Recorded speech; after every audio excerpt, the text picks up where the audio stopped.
Y con eso terminamos la quinta de las iglesias del Apocalipsis, la primera que estamos estudiando hoy, la iglesia de Sardis. Ahora vamos a la iglesia número 6.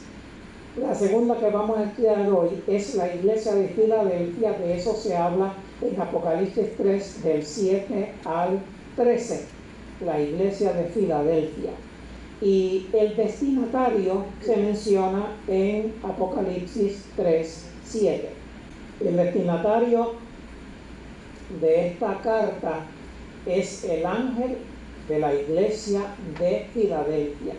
El líder, el pastor, los pastores, los líderes, los instrumentos que Dios usa para mantenerse, para comunicarse con su iglesia, el ángel de la iglesia de Filadelfia. ¿Cómo se revela el remitente, el que envía la carta? Esto dice el santo, el verdadero, el que tiene la llave de David, el que abre y ninguno cierra, y cierra y ninguno abre. Y yo me puse a estudiar todas esas frases, y todas ellas se refieren a Jesús. Y entre paréntesis en la lección aparecen las citas bíblicas que usted puede en su casa estudiar para ver que todas esas frases se refieren a Jesús glorificado. Vamos a la cuarta pregunta de la lección de esta ocasión. ¿Qué señala Jesús a la iglesia de Filadelfia? En el versículo 8, Apocalipsis 2:8, y si miran a la pantalla en este momento, leen conmigo. Dice así: conozco tus obras, he abierto ante ti una puerta que nadie puede cerrar, porque aunque tienes poca fuerza, has guardado mi palabra y no has negado mi nombre. ¿Qué señala Jesús a la iglesia de Filadelfia? Tienes poca fuerza. La iglesia de Filadelfia es una iglesia que tiene fuerza, pero que tiene poca fuerza. De paso, voy a contar una historia. Las historias son buenas para descansar la mente. En el año 1981 estaba estudiando mi maestría en el estado de Michigan, que es muy frío, y yo llegué allí en enero y era diciembre, y decidimos mi esposa y yo venir a pasar el tiempo de Navidad en Puerto Rico, disfrutando del rubio sol de Borinquen. Dejé mi auto estacionado frente al apartamento, y cuando regreso me dijeron tenía que tener cuidado de cómo estaba el sistema de ¿cómo le llaman esto? El radiador, el sistema del agua del radiador. Así que me dijeron, antes de que intentes prenderlo, abre el bonete y mira cómo está el radiador, cómo están las mangas. Así que cuando llegué y descansé, al otro día levanto el bonete y me encuentro que las mangas están deformadas y duras. El agua que había en el radiador se había hecho hielo. Y entonces llamo a uno de mis amigos. ¿Qué puedo hacer? Me dice, necesitas un garaje con calefacción. Y fui a hablar con el maestro de mecánica de la universidad, y él me permitió remolcar el carro al garaje con calefacción y dejarlo toda una noche. Al otro día, cuando voy, ya el agua que estaba en el motor se había derretido y las mangas ya estaban blanditas. Y entonces le pregunté al maestro mecánico, le pregunté, ¿puedo encenderlo ahora? Sí, enciéndelo. Y encendió. Y entonces me dice, Efraín, ¿sabes por qué el bloque de ese carro no se abrió? Porque tenía un poco de coolant. Uno puede economizar, diluye el coolant por economizar, y en Puerto Rico no pasa nada, pero en esos lugares donde la temperatura baja bajo el nivel de congelación, el agua al congelar se expande y los motores se abren. El hierro del motor se abre. Pero eso no pasó con el mío porque tenía un poquito de cuna. Entonces, ¿qué le pasaba a la iglesia de Filadelfia? Tenía un poquito de fuerza. Y gracias a que tenía un poquito de fuerza,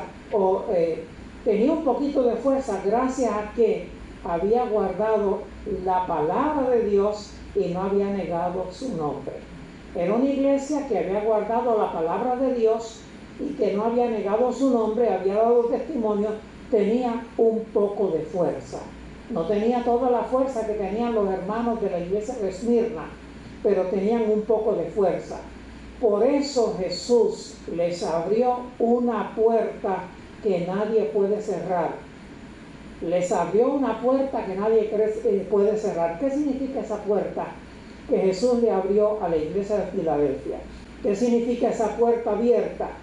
La puerta abierta es una puerta abierta a la predicación del Evangelio en favor de los que no han conocido el Evangelio.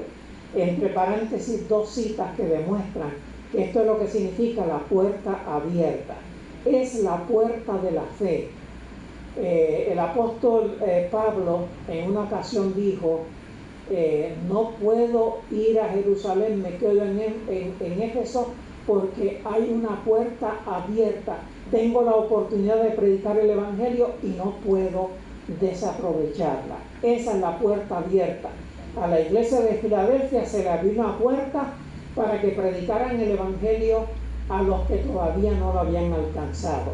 ¿Qué promesa se le hace a la iglesia de Filadelfia? Está en Apocalipsis 3:9.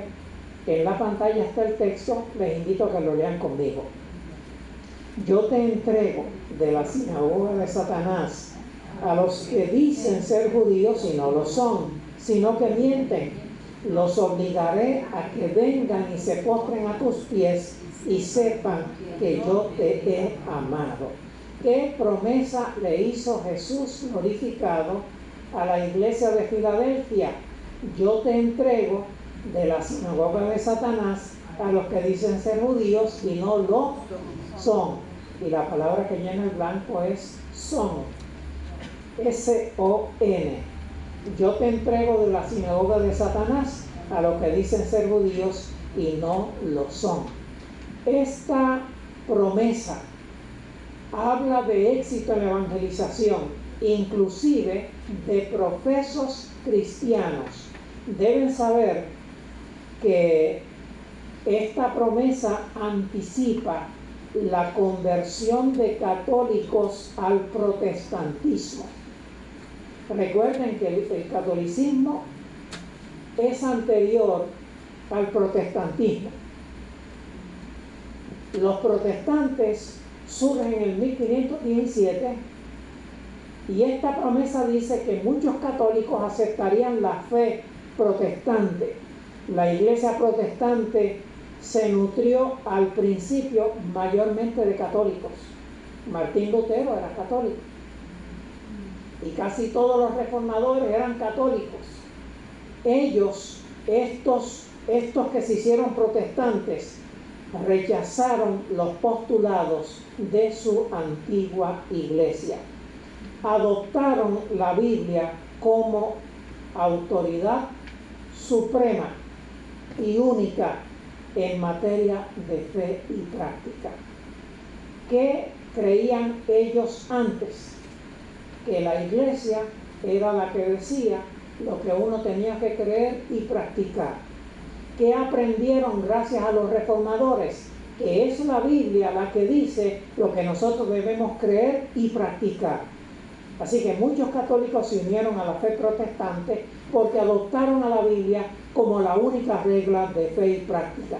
Creyeron que la salvación no podía ser por medio de obras meritorias como se enseñaba en su antigua fe. Más bien aprendieron que la salvación es un acto de la gracia de Dios, es un regalo. La salvación no es algo que yo me gano por obras, es algo que Dios me da gracias, de gracia, gratuitamente. La salvación beneficia a todos los que creen y aceptan a Jesús como único Salvador y como único intercesor ante Dios. Estos nuevos cristianos rechazaron la idea de que otros seres humanos interceden por nosotros. Descubrieron que el único intercesor ante el Padre es Jesús. Se fueron detrás de esa gran verdad. Aprendieron de la Escritura que solo se adora a Dios, no se adora a los hombres ni se adora a las imágenes. Cuando yo conocí, yo vengo también del catolicismo, cuando yo conocí esta verdad, tenía un problema en mi mente. ¿Qué voy a hacer con las imágenes que yo he venerado desde niño? Si la Biblia prohíbe tenerlas, honrarlas y postrarse delante de ellas, ¿qué yo voy a hacer con ellas? Y esto pareciera algo sencillo, pero no para mí, porque lo que yo hiciera podía ofender a mi papá, a mi mamá y a mis hermanos. Así que yo tenía que buscar la forma de deshacerme de eso para poder estar en armonía con lo que dice la Biblia. Y lo que hice fue muy sencillo. Yo no tengo responsabilidad de lo que pasa en mi casa, solo en mi cuarto. Mi reino es mi cuarto. Así que yo cogí todas las imágenes que tenía en mi cuarto y las puse en una bolsa, antes se le llamaba de papel de estraza, y lo metí en el ropero entre mis ropas, lo metí todo allí escondido y dejé pasar una semana, dejé pasar 2 semanas, dejé pasar 3 semanas. Mi mamá entraba al cuarto, mis hermanos entraban en el cuarto, nadie se dio cuenta que yo había sacado las imágenes, y cuando me di cuenta que ellos no se dieron cuenta, a escondidas las saqué de la casa y me deshice de ellas. Tenía que hacerlo porque conocí lo que dice la Biblia. Y cuando uno conoce lo que dice la Biblia es para practicarlo. No es solamente para conocerlo, es para practicarlo. Y a veces practicar lo que dice la Biblia conlleva dificultades. Pero usted tiene que, si usted valora a Dios, usted tiene que estar dispuesto a hacerle frente a cualquier dificultad que se presente. Sea juicioso, no crea usted problemas innecesarios, pero no se allane a lo que ahora usted sabe que es pecado. Usted tiene que hacer una reforma en armonía con la luz que viene de la palabra de Dios, que es la única regla de fe y práctica. La primera promesa que se hace a la iglesia de Filadelfia está en el versículo 10. Lean conmigo. Por cuanto has guardado mi palabra de perseverar con paciencia, yo también te guardaré de la hora de la prueba que ha de venir en todo el mundo para probar a los que habitan en la tierra. El movimiento protestante de Martín Lutero pasó por los años 1517 hasta el 1798. En el 1798 comienza la etapa de la iglesia de Filadelfia, y entonces está hablando a Filadelfia de la hora de la prueba. ¿Y quieren saber lo que es la hora de la prueba? Claro que sí, ¿verdad que sí? Y eso lo contesto con esta declaración. Dios ha establecido límites que Satanás no puede traspasar. Las barreras que se le ha impuesto es nuestra santísima fe. Y si nos edificamos en la fe, estamos seguros bajo el amparo del Todopoderoso. Amén. La persona que estudia la Biblia, que conoce el mensaje de la Biblia y que practica el mensaje de la Biblia, sepa que Satanás tiene límites. Satanás no es todopoderoso, él tiene límites. ¿Y cuál es el límite? Es mi fe. Si yo creo en esa verdad, si yo acepto la verdad y practico la verdad tal como lo presenta la palabra de Dios, mi fe y mi práctica se convierten en una barrera para Satanás. Porque a partir del momento en que yo pongo mi fe en Dios, en lo que Dios enseña en la Biblia, en Jesús, En el momento en que yo decido practicar lo que dice la Escritura, las enseñanzas de Jesús, en ese momento me edifico en la fe y estoy bajo el amparo del Todopoderoso. Hay un tiempo de prueba cuando yo conozco la verdad hasta que la practico. Hay un tiempo de prueba. Y el tiempo de prueba está ilustrado en una parábola que se llama la parábola del sembrador. Hay 4 terrenos donde la semilla del Evangelio cae. El terreno duro, las aves del cielo se llevan la semilla y hasta ahí llegó, no se produjo frutos. Hay gente que escucha el Evangelio y no lo entiende, y el Evangelio no produjo nada en esa persona. Hay personas que son como la semilla que cae en pedregales, que reciben la verdad con gozo, pero cuando vienen las dificultades se echan para atrás, no resisten. Tienen que hacer cambios para poder vivir en armonía con la luz, pero su esposa se opone, su esposo se opone, sus hijos se oponen, el jefe en el trabajo no le quiere dar oportunidades y la persona desiste, rechaza la luz de la verdad de la palabra de Dios. Otros, como la semilla que cae entre espinos, reciben el Evangelio, están felices, pero tienen tanto afán por las riquezas que el Evangelio no produce fruto en sus vidas. ¿Quiénes son entonces los que tienen, los que vencen en la hora de la prueba? Aquellos que conocen la verdad y la ponen en práctica, no importa la oposición que haya. Ellos han encontrado que Dios es la autoridad suprema y que el deber a Dios va por encima del deber al jefe en el trabajo, al cónyuge, a los padres y a los hijos y a quien sea.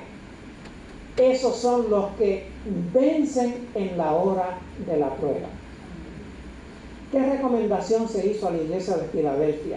Está en el versículo 11. Lean conmigo. Yo vengo pronto, retén lo que tienes para que ninguno tome tu corona.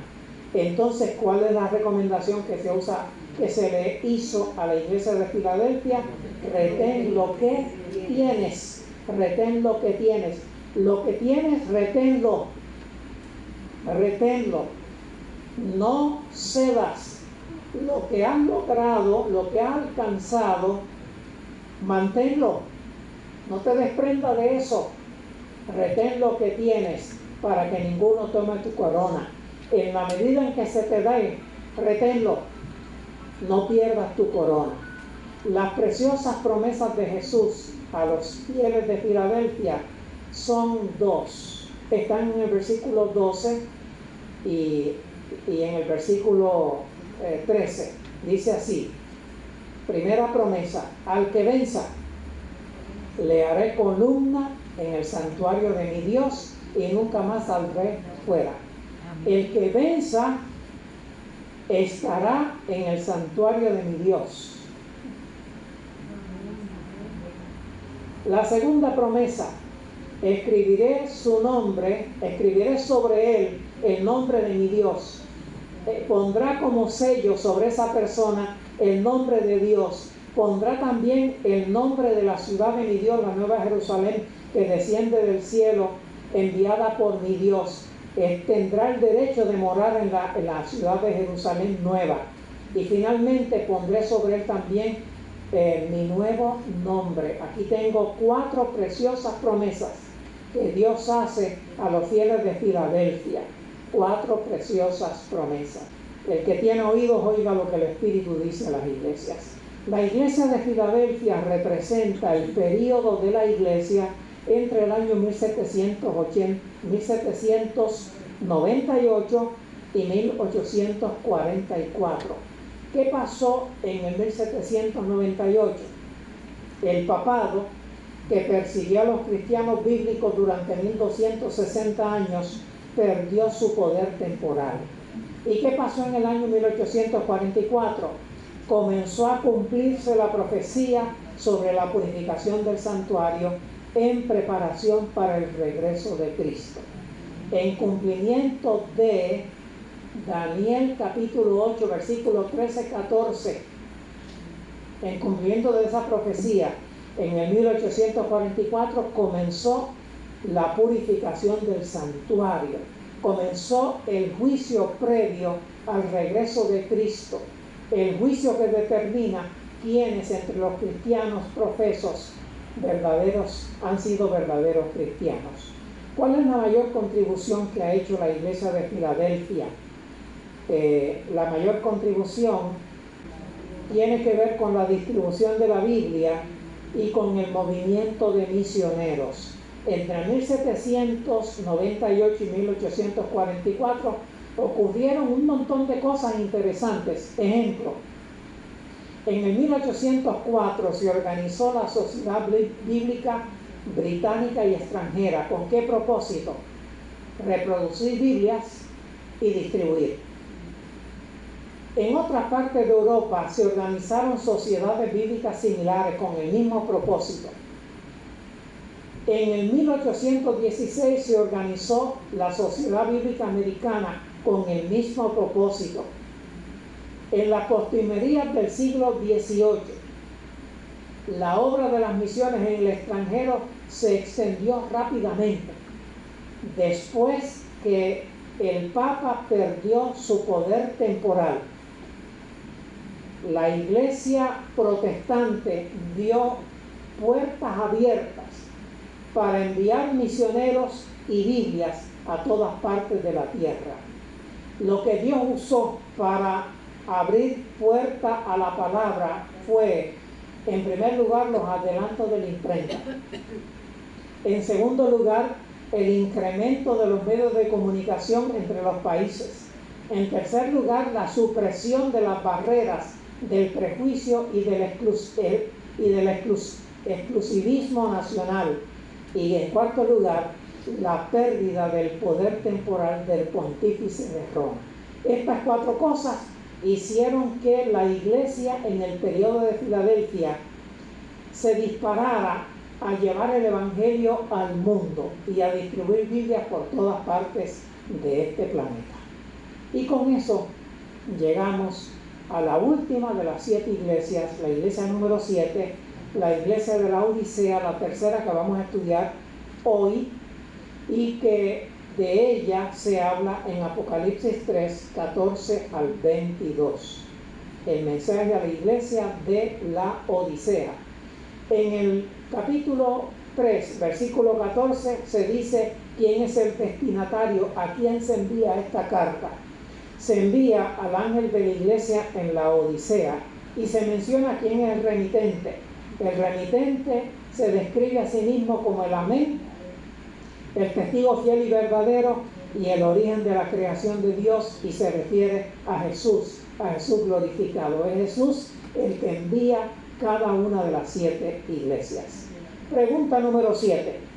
¿Cómo describe Jesús glorificado al feligres promedio de la iglesia de la Odisea? Y esa pregunta se contesta en los versículos 15 al 17, que dicen de la siguiente manera. ¿Pueden leer conmigo, por favor?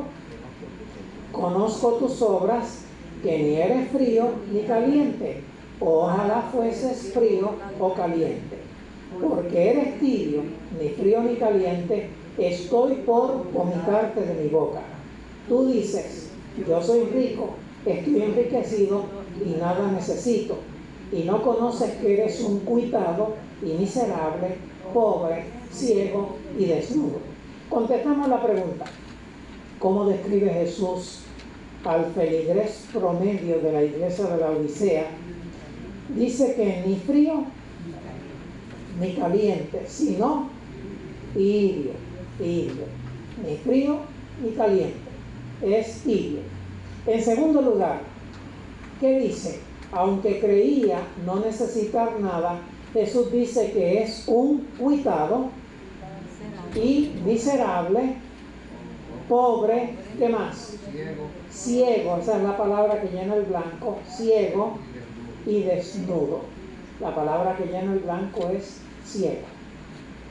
Entonces, el feligrés promedio de la última iglesia del Apocalipsis es un feligrés tibio, cuitado, miserable, pobre, ciego y desnudo. ¿Qué es eso de tibieza? Es mejor estar espiritualmente frío o espiritualmente ferviente que estar espiritualmente tibio. ¿Por qué? Porque la persona tibia es insensible a su pobre condición espiritual. Cuando usted se mete a bañar a una tina de agua y el agua está bien fría, se baña rápido para salir. Y si el agua está bien caliente, se baña rápido para salir. Pero si el agua está tibia, se acuesta. Los tibios espirituales son así, coge las cosas suaves, no te preocupes por nada. Así están los cristianos de la iglesia de la Odisea. Y Jesús dice que está por vomitarle de su boca. ¿Qué significa eso? Estoy por desecharte, estoy por expulsarte. El laodicense promedio es cuitado. ¿Qué significa la palabra cuitado? Es desventurado, es una persona en suprema necesidad.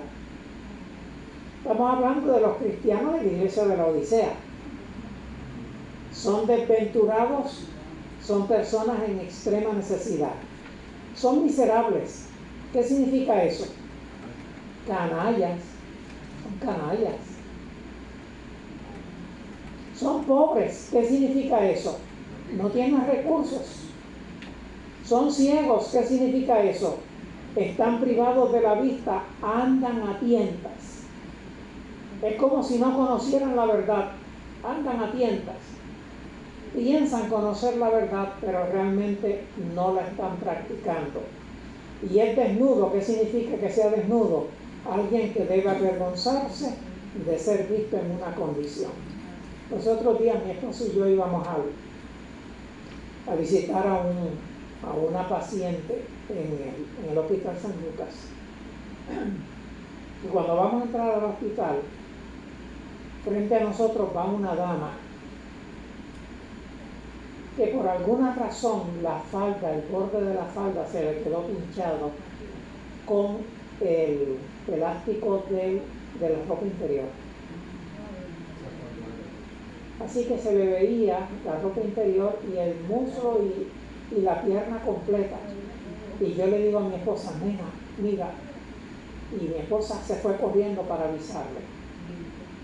Y la alcanzó y le digo, señora, tiene el traje levantado. Y ella comenzó a sacarse, lo tenía pinchado en la parte de arriba de la ropa interior. Yo no se lo dije, fue mi esposa. Si se lo digo yo, se abochorna más todavía. ¿Entendieron? El promedio del feligrés de la Odisea está desnudo. Debería avergonzarse. Si se diera cuenta que está desnudo, si se diera cuenta cómo Dios lo ve, se avergonzaría. Todo esto revela que el feligrés promedio de la iglesia de la Odisea está en una pésima condición espiritual. ¿Qué se recomienda a los feligreses de la iglesia de la Odisea? Apocalipsis 3, 18 y 19. Leamos. Por lo tanto, te aconsejo que compres de mí oro afinado en fuego para que seas rico, vestidos blancos para cubrir la vergüenza de tu desnudez y colirio para ungir tus ojos y puedas ver. Yo reprendo y disciplino a todos los que amo. Sé pues celoso y arrepiéntete. Vamos ahora a llenar blancos. ¿Qué se les recomienda a los feligreses de la Odisea? Que compren de mí oro, O-R-O, oro, afinado en fuego, para que seas rico. En el otro blanco, ¿qué va? Vestidos blancos para cubrir la vergüenza de tu desnudez. Y en el tercer blanco, ¿qué va? Y colirio para ungir tus ojos y puedas ver. En la letra B, tras asegurar que reprende y disciplina al que ama, le requiere ser celoso y arrepentirse. Sé celoso y arrepiéntete. La palabra que va, como es una cita directa, arrepiéntete, con acento en la primera E, arrepiéntete. Esto requiere una explicación más detallada. ¿Qué debe comprar? Oro afinado en fuego primero, vestidos blancos y colirio. ¿Qué es el oro afinado en fuego? El oro afinado en fuego es la verdadera fe en la verdad. La verdadera fe en la verdad eterna. Es la fe que obra por el amor a Dios y a la humanidad, y que purifica a la persona. El oro que el laodicense promedio debe adquirir una verdadera fe en la verdad.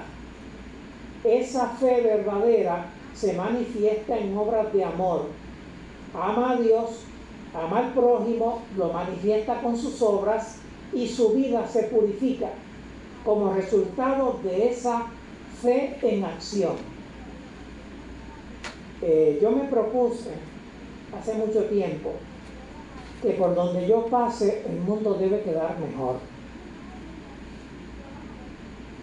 Así que yo en mi carro tengo cositas de comer buenas, saludables, que cuando me encuentro en el semáforo con alguien que necesita, echo la mano hacia atrás y saco y le doy. Ya eso es parte de mi práctica. Le doy un donativo y le doy comida. A veces le doy jugos, galletitas.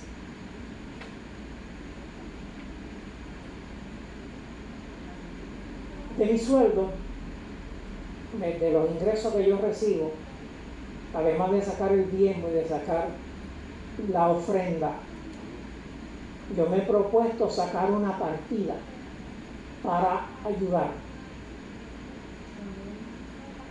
Una parte va para una cosa, otra parte va para otra cosa. Yo tengo 5 o 6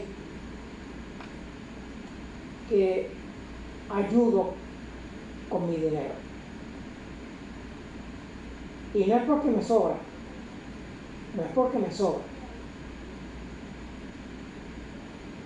Hay cosas que yo no puedo comprar porque no tengo dinero. Pero yo quiero que mi fe crezca, y la fe crece cuando se practica, cuando se ejercita.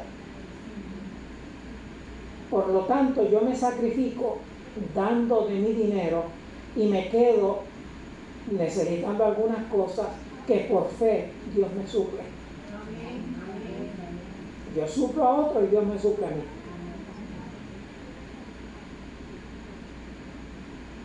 La fe que obra por el amor purifica el alma. La fe en la verdad, cuando se pone en acción, hace que el carácter de la persona se desarrolle. Eso es lo que quiero comunicar. El oro afinado en fuego es lo que me va a hacer a mí desarrollar un carácter como el carácter de Jesús. Recuerden que Jesús tenía acceso a todos los tesoros del cielo y de la tierra, pero de él se dice que no tenía dónde recostar su cabeza. Jesús vivía para hacer felices a los demás, y ese es el ejemplo que nosotros debemos seguir. ¿Qué significan los vestidos blancos? Los vestidos blancos son los vestidos de salvación, el manto de justicia, como dice Isaías 61:10, o como dice Efesios 6:14, es la coraza de justicia, o como dice Filipenses 3:13, 3:9, perdón, es la justicia que es por la fe en Cristo, la justicia que viene de Dios por medio de la fe. Entonces los vestidos blancos son los vestidos de la justicia de Cristo que cubren mis vestidos manchados por el pecado. ¿Entendieron? Mis vestidos manchados por el pecado son recubiertos por el manto perfecto de Jesús. Y Dios me mira como si yo no hubiera pecado, porque cuando me mira no ve mis pecados, ve la vida perfecta de Jesús. ¿Qué es el colirio? El colirio es símbolo del Espíritu Santo que da discernimiento espiritual, que nos habilita para discernir entre lo malo y lo bueno. Hay cosas que son malas y hay cosas que son buenas. Hay cosas que parecen malas y hay cosas que parecen buenas. Hay momentos cuando uno no sabe qué es lo correcto y qué es lo incorrecto. Y tenemos la promesa del colirio celestial que nos da discernimiento para yo discernir lo que es bueno de lo que es malo.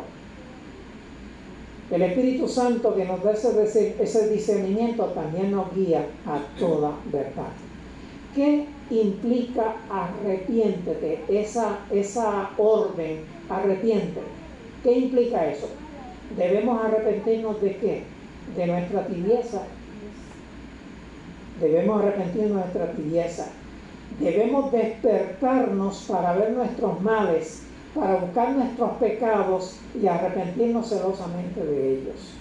A lo largo de mi vida como cristiano, yo he ido identificando cosas que debo superar. Y puedo decir que Dios me ha dado muchas victorias, que Dios me ha permitido superar muchas cosas. Y de vez en cuando yo oro, Señor, si hay algo más que tengo que superar, muéstramelo. Porque si yo no sé que estoy haciendo algo malo, no voy a cambiar. Es cuando yo estoy consciente de que estoy haciendo algo malo, que oro para que Dios me cambie. Amén. Y arrepentirse significa que cuando identifico lo que estoy haciendo malo o lo bueno que no estoy haciendo, oro y clamo a Dios para que Dios me ayude a alcanzar la victoria. Las dos preciosas promesas para los laodicenses están en los versículos 20 al 22. La primera promesa dice: si alguno oye mi voz y abre la puerta, entraré a su casa y cenaré con él y él conmigo. Si alguno está dispuesto a escuchar mi voz, haremos una relación bien estrecha. Voy a entrar y voy a cenar con él y él va a cenar conmigo. Para los laodicenses está esta preciosa promesa: si oigo la voz y le abro la puerta, él va a entrar a mi vida y va a estar conmigo. Esa es la primera promesa que se hace al laodicense. Deberíamos sentirnos dichosos porque nosotros somos los laodicenses.